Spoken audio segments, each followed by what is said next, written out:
Hi, this is Monica with WNC Superheroes, and we're here today with Angelica Wind of Our Voice in Asheville, and she's going to tell us a little bit about their organization, and then we're going to discuss some ways that a partnership with WNC Superheroes could help out. Hi, Angelica. Hi, thank you so much for having me. Sure. So first, tell us a little bit about Our Voice and some of the services that you offer. Yes. Well, Our Voice is Buncombe County's Rape Crisis and Prevention Center. Since 1974, we've served survivors ages 13 and up that have been impacted by sexual violence. And as of 2 years ago, we've also started to serve survivors of human trafficking. So some of our core services are individual and group counseling. We have our 24-hour crisis line. We do hospital accompaniment for individuals who've experienced sexual violence. We also do court advocacy and case management as well. Okay, that's a lot. It is a bit, but it speaks to the holistic need of survivors. Yeah. Okay, so thinking about the work that you're doing with survivors, what are some of the unmet needs or unexpected things that come up when people are going through counseling or when they're going through this process? Absolutely. So we believe at Our Voice that in order for survivors of sexual violence and human trafficking to be able to be put in the best path for healing is really to make sure that we address not only the sexual trauma, but also the other needs that allow us to remove the barriers to engaging in counseling or other services as it relates to the sexual trauma.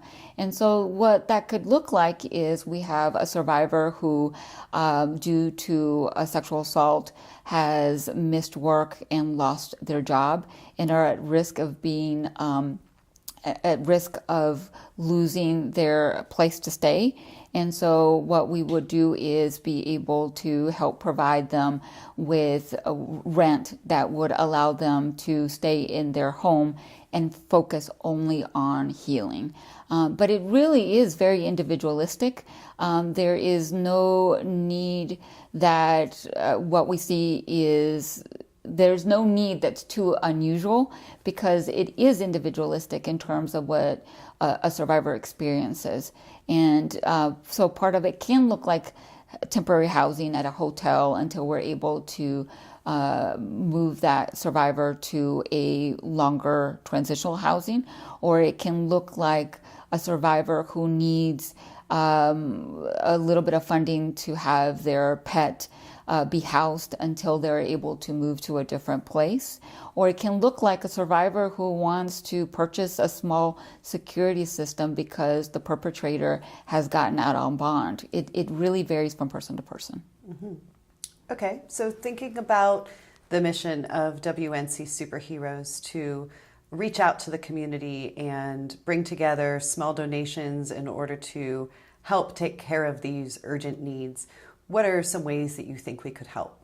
Absolutely. So first and foremost is y'all can help really by funding those crisis immediate needs that aren't typically funded by traditional funders.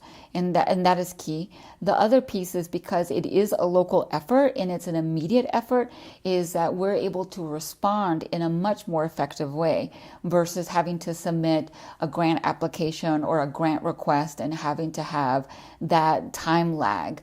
Because oftentimes we have survivors that need that need met immediately, like within an hour or two. And so being able to work with y'all to get that immediate response is really instrumental in how we approach our work with survivors and being able to support them in their path to healing.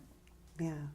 Okay. Well, we look forward to working with you, and I know the Asheville community really values your services, and I think people will be excited to support that work. Well, we're definitely excited to work with y'all and look forward to this beautiful partnership. Thank you. Thank you.